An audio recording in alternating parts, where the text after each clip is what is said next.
And one day, I felt this massive poop coming on, and I could tell it was going to be a glorious one.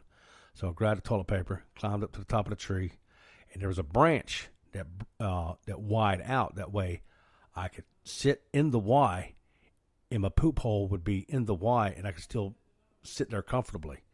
And I could tell this was going to be a good one. So I pooped, got myself wiped, climbed back down the tree so I could take a look at it and admire my masterpiece. And the fucking dog done come over there and ate my dookie. Like, you son of a bitch. Done fucked up my work of art. You piece of crap. Like, holy shit, man. I did all that fucking work. I was so disappointed that day. Fucking dog ate my shit. Yeah, and I've told this one story before. The same old dookie story where I climb up in trees and poop out of the tree. But we had my cousin, Roger Dale. He's a simpleton. As y'all know, and I've said before, mental retardation runs rampant in my family.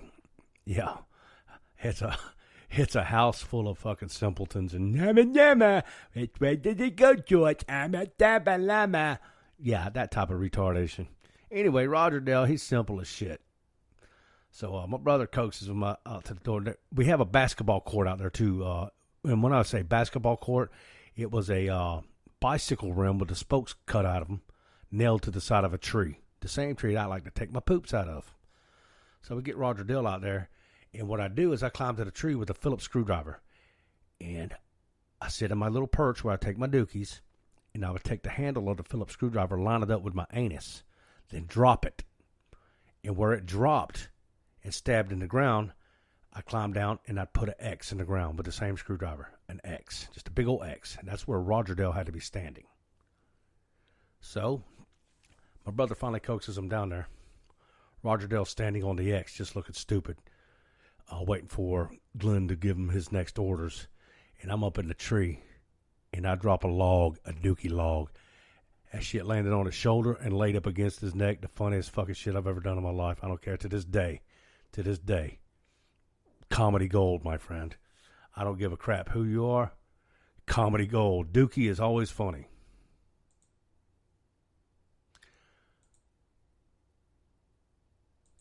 We always had a lot of good times there at 137 Ninth Street in Mascot, Florida. I remember one year my dad got us, me and Glenn, this inflatable boat. You inflate it, it had a little pocket in the back where you set a 12-volt battery, and it had a loop where it come with a little trolling motor. And we was out in the middle of that damn pond just going in circles all over the damn place.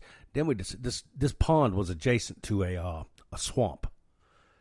And we went in through where the airboats were always coming in and out of there. Guys across the lake had airboats. My dad had an airboat. And so we're going to decide we're going to go back in there where the airboats go. So we take this little motherfucker all the way out to the damn swamp. And we ends up in a bunch of sticks and weeds and shit like that. Next thing you know, we hear a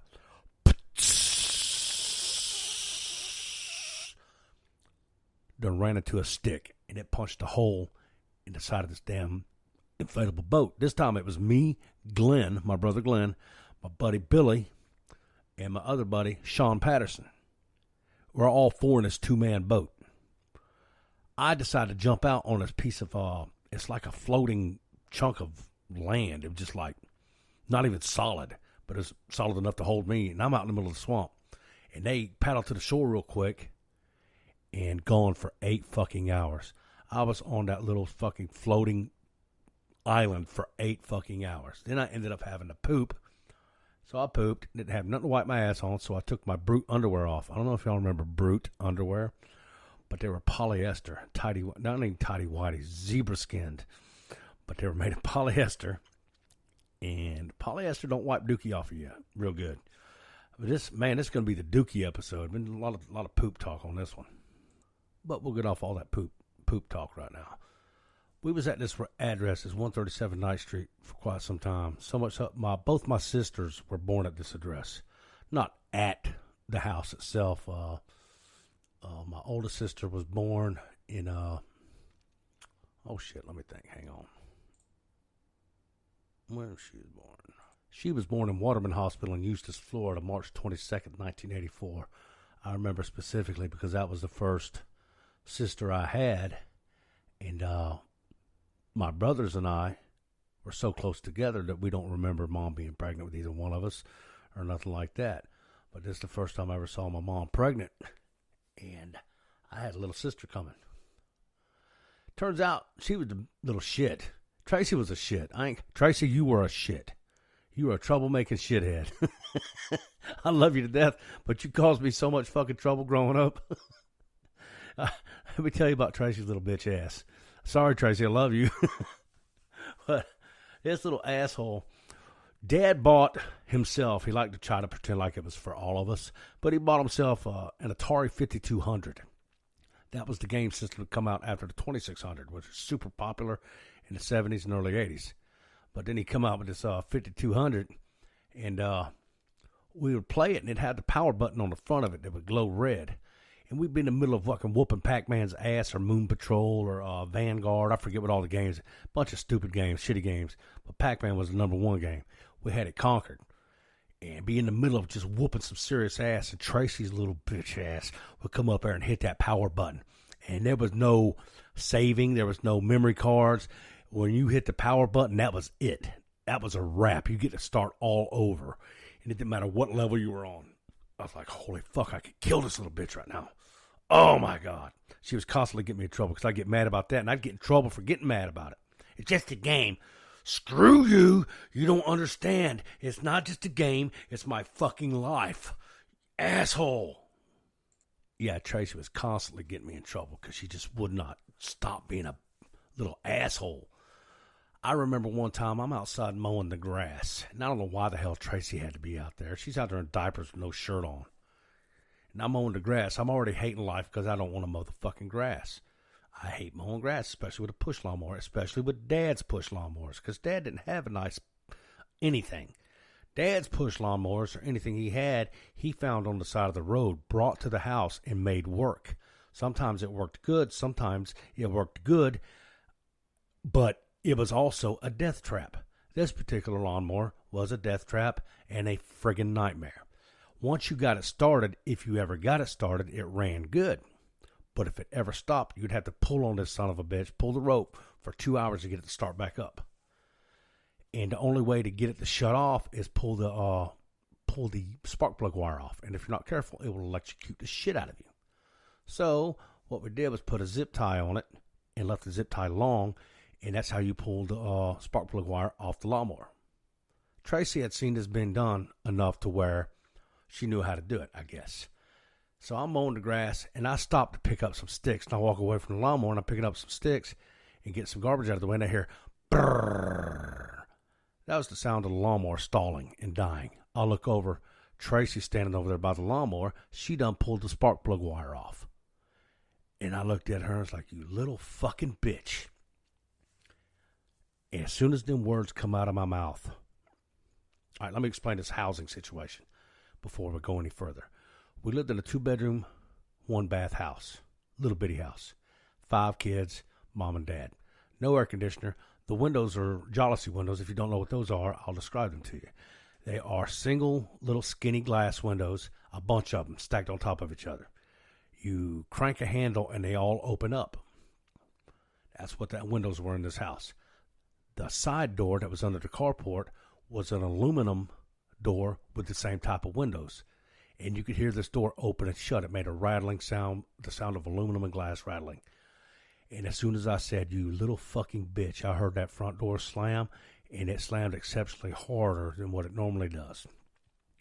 And here come my dad around the house in a full drift with his hand open, his right hand open, palm up, extended, in a full bitch slap mode from downtown. He come around that corner in a full drift, planted that hand upside my cheek, and I landed on the ground. A full-fledged bitch slap from downtown from my dad. I got up, walked back over to the house from the neighbor's yard, got my ass whooped again for coming home late. Yeah, Tracy, that's what you had going on for me. That's what you, all the time. I still love you, though, but you got me in more trouble than anybody has as far as my siblings. Now, my other sister, Casey, again, same house. She was born February 9th, 1985 in Leesburg Regional Hospital. And I remember that specifically because now I got another sister coming, and I'm thinking about all the hell I'm catching from Tracy.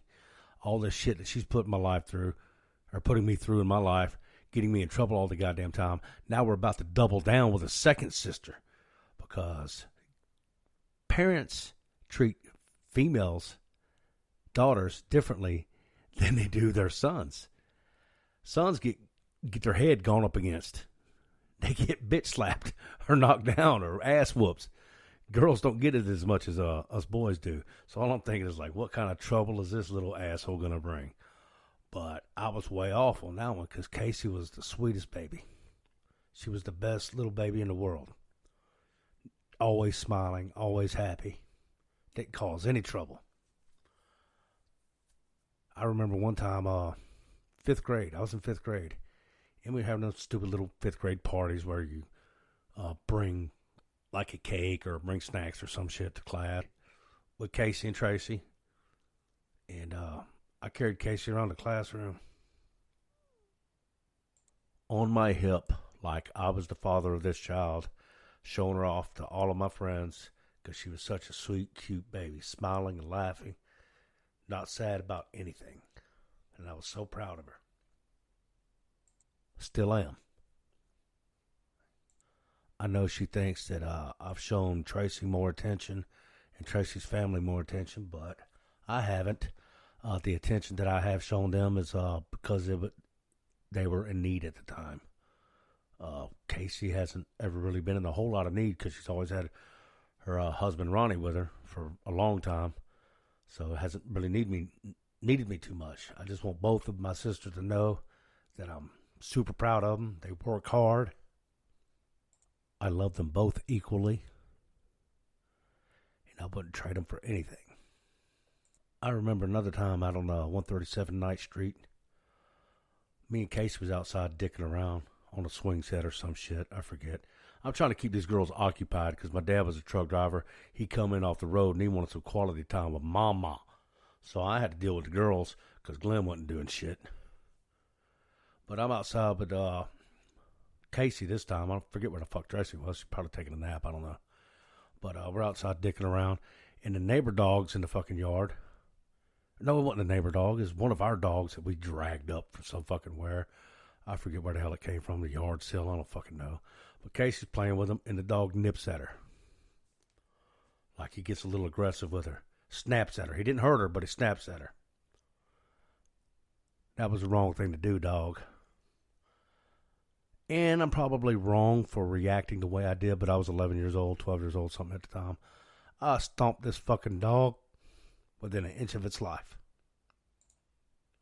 I beat this motherfucker stupid. It ran off, and we never seen that motherfucker ever again.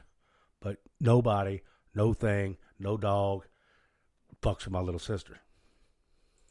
Anyway, I'm going to get off all that. As a little bit of my history, a little bit about being raised in Central Florida. There's more to come with that because I've got a ton of different stuff that I could share. But I no longer live in Florida. I live in Tennessee now, as we all know. I was doing some research. Florida makes a lot of headlines up here. I hear more about Florida on Kentucky radio than I did in Florida, living in Florida. They're always talking about DeSantis, and they're always talking about Grady Judd. Way up here, they're talking about Grady Judd. But what they're not talking about is the average rent. The average rent in Florida right now is $1,790 a month. The national average, that's including New York, California, Ohio, all these states with the major cities in them. The average for them nationwide is $1,468 a month. What the fuck is that? That's fucking crazy. Florida's at $1,790 a month. You get to afford to live there at their new minimum wage of $11, and it's going to $11 September 30th. So it's September 30th. Well, that was yesterday or the day before. $11 an hour. Woohoo! Oh, don't spend it all on one fucking place. And also, if you want to live in Central Florida, they have 734 miles of toll roads. Tennessee has 0 toll roads.